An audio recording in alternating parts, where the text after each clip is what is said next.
Hello and welcome to the Bowling University studio from the International Bowling Campus in Arlington, Texas. This is The Profit Break. If you're joining us for the first time, we're glad you're here. Give us 15 minutes and you'll be well on your way to improving yourself and your profitability. Have you ever really thought about growing your arcade and wonder what games to buy? On today's show, we're going to talk with Brian Smith, owner of Alley Cats Entertainment with locations in Arlington, Texas, Burleson, Texas, and Hurst, Texas. Since 2006, Brian is a true veteran of the FEC business world, but not just the arcade business, that much longer. Brian, welcome to the show. Thank you. And so tell us, how long have you been buying games? Well, I was fortunate in that our family business, my mom and dad used to operate putt-putt golf and games locations, and they opened their first arcade in 1980.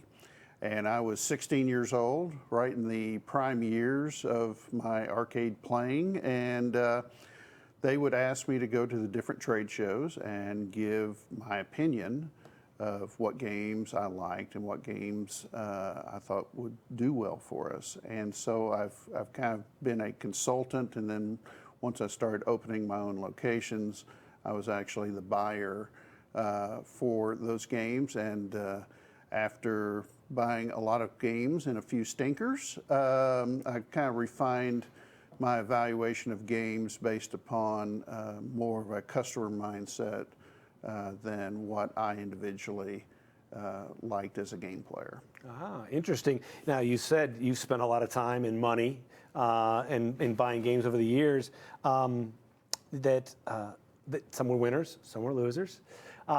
Staying at that maybe 30,000 foot level to kind of get a jumping in point here. What are you looking for when you're trying to decide to add a game to a game room? Sure. Well, the first thing really is visually how attractive is the game. A lot of the games now with the LED lighting and the signage, is the game attractive? Is it something that lures me in to come play it? If so, that's a great first step versus maybe something that I made in my garage that wouldn't look as attractive. Today's games are really interesting and good to look at. So that is level one. Two is evaluating what kind of game I'm looking at here. So is it a redemption game, a merchandiser, a video game, or what I call just an experience game? And a reason most of our money in the arcade is made on the redemption games and the merchandisers. So I'm really going to hone in and focus on those games. Video games, when we purchase them, we're more just trying to stay status quo as far as revenue goes, but we're going to update the look and the graphics because those are so much better than they were in the past. Next thing we're really looking at is the game family friendly, because our arcades are a family friendly environment, and mainly what I'm talking about is excessive violence in the games. And so if there's excessive violence, then that probably knocks it off the list. And then are there any design issues with the games, and particularly here for kids, because you want as large of a demographic as possible to be able to play the games. But if it's a situation where you're asking a child to roll a ball up a ramp that's pretty steep, or throw it over a plastic barricade or something like that, doesn't necessarily eliminate the game from purchase, but just I know in my head that there's going to be a certain demographic that's not going to be able to play it. And then the last thing is, does the game highlight a popular and hot intellectual property, an IP? And so, if it has one of the Marvel characters, or Batman, or something that's very popular, it doesn't necessarily make the game, but it will help attract a person to play it the first time. So if this game hadn't been built, but if there were a Taylor Swift branded game, all the Swifties are going to want to play it. So that gets the first level of attraction to the game to at least try it. They're going to want to play that game regardless if it's good or bad the first time. So that will attract them to play the game. Interesting. Swifties, maybe a whole new idea there for the whole thing. All right. We'll make sure you get credit for that. So you kind of described what you're looking for in a game. What makes a game good or bad? Okay. So the easiest game category is what I call an experience game. So that's more like some of your VR games or like a Madwave Motion Theater, where really there's not a competitive nature to it. You just go in and experience the attraction or the ride or the game itself. And did you enjoy it? And do the other people that do that attraction enjoy it? If so, then you may have a good game. And if they don't, then you might want to pass. But there's a quote from Nolan Bushnell, who used to be the president of Atari, and Steve Jobs' boss at one time. And what he used to say for the games that they were creating, they wanted games that were easy to understand, but hard to master. So when I sit down at a game and I can't figure out how to even get started, well, our customer, I've played a lot of games, so they may have a tough time figuring out how to play the game too. So you want a game, a driving game, a lot of the redemption games, a coin pusher, pretty easy to understand what you're trying to do. Hard to master. So if you've got a redemption game, if I play a redemption game and maybe I don't win the first time, but I win every time after that, that's not good because you're going to pay out a lot of prizes to your customers because they're going to figure it out too. So you kind of want what I call kind of an oh crap factor, that they're really close to winning, but they don't. But they're pretty sure if they do it another time, they'll be able to win. And the other thing is, does the game have a feature in it that causes repeat play? And that's what both of these, if the experience is fun, if the redemption game gives you a sense that you could win, this is going to cause repeat play. And a great example of that, there's a Angry Birds pusher, and at a certain point it puts a stack of coins, yay high, with about 100 tokens on there. Well, I dare to have a player that's an avid coin pusher player stop before they knock the 100 token tower off of that ledge. So that's another element to that game that's going to cause repeat play until they win that big prize. Right. So that's the factors that really determine whether or not it's a repeat play or not. Right. So does that go into the factoring of the purchase of the game itself, or is it just one of the factors? Yeah. So what are some of those other factors that go into actually? I've played this, because you're one of those guys who plays the game themselves. Yes. Right. Yeah, I like to play it, and then negative factors might be something like, is it physically taxing? So there used to be a horse racing game, a two-player horse racing game, and you grabbed onto the reins, and then you were pulling back and forth on the reins as hard as you could. Well, you might play it once, you might play it twice. I dare you to play it like a half dozen times because you're going to be worn out.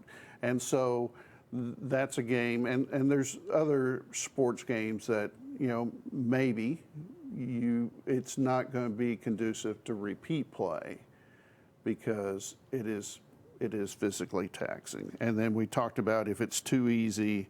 Another factor is if the gameplay is too long. So home games like an Xbox or a Switch or something like that, those games are made specifically to be played in your home over hours sometimes. Okay, arcade games, it's like 2, 3, 4 minute adrenaline rush, things happening all the time. So if you have an arcade game where the gameplay is too long, A, your player's going to get bored with that, and B, you just can't get the throughput on that game like you would another game that has maybe a 3 to 5 minute game time. Okay, so we got a number of things that all are factors into what determines whether you purchase that game or not. So the next piece of that puzzle is we've bought this new game, we like it. What determines what's going to come out and it's going to take this new one's going to take its place? Sure. So what we do is, the easiest thing is when you have a game that it either looks bad or you can't get parts to keep it running, or just other issues along those lines, then obviously you're going to take that game out and replace it with something new. But generally the case is we get a weekly ranking of all of our arcade games. And so we look at the bottom of the list and see what games are not performing, and then try to match up the type of game with what we're replacing it with. And so if we've got a redemption game, we're going to look at the worst redemption games, or a video game, we'll look at the same kind, and then we try to figure out how much space is going to be needed for this new game, and then determine how many games we're going to take out of the arcade to make space for this new game. Okay. So when a new game comes in, is there like a probationary period for the game? Yes. Well, so before we purchase any game, I will talk to our distributor and talk to other people in the industry and see what their opinions are of it. And we'll discuss all kinds of things like is it a dependable game? Some manufacturers are known for building great games. Others, you're going to have to spend some time keeping it running on the floor. But my recommendation for anybody that is looking to purchase games, get a good relationship with a good game distributor. The one I buy my games from, I've been using for over 40 years. And he's been in the business even longer. So there's a wealth of knowledge between the two of us. And so I get a 60-day free look at any game that he recommends. And most distributors will give you between a 30 and a 60-day look. And so that gives me a level of comfort in purchasing that game, to know that if it doesn't perform, I may have to pay some freight to send it back to the manufacturer, or to the distributor. But I'm not going to be out for the purchase of the game itself. Well, running out of time, but this is great stuff. And just one more question I want to squeeze in to today's, and maybe we can bring you back in the future. But, sure. So now you've mentioned this 60-day. That was curious to me. I didn't know you could do that. So now, what's your process after that 60 days? What determines whether I'm going to ship it back or not? Sure. So like I said earlier, our best performing games are our redemption games and our merchandisers. So when we're looking at the game ranking sheet, a new game needs to be one of our top 20 games, and we usually have roughly 80 games in our arcade. So it needs to be in the top quarter, because generally when you buy a game, the revenues are going to start out high and then they're going to fall off over time. Hopefully slowly over time, but they're going to fall off. That's why you buy new games to replace them. So merchandiser and a redemption game, top 20. Video game and really an experience game, it needs to be one of your top 3 games in that category. So if it's not one of the top 3 games in that category, then we would consider trading that back in. But I'd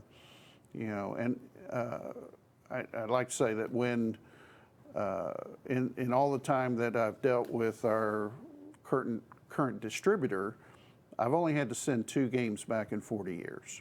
So It's not something that I try to take advantage of, but it's there as a backup, and that's kind of the process we go through in determining if the game stays or goes. Well, that's certainly a peace of mind. It helps Sure. you pull that trigger a little bit on a game that you may not have had 100% confidence Right. on. I Right. get that.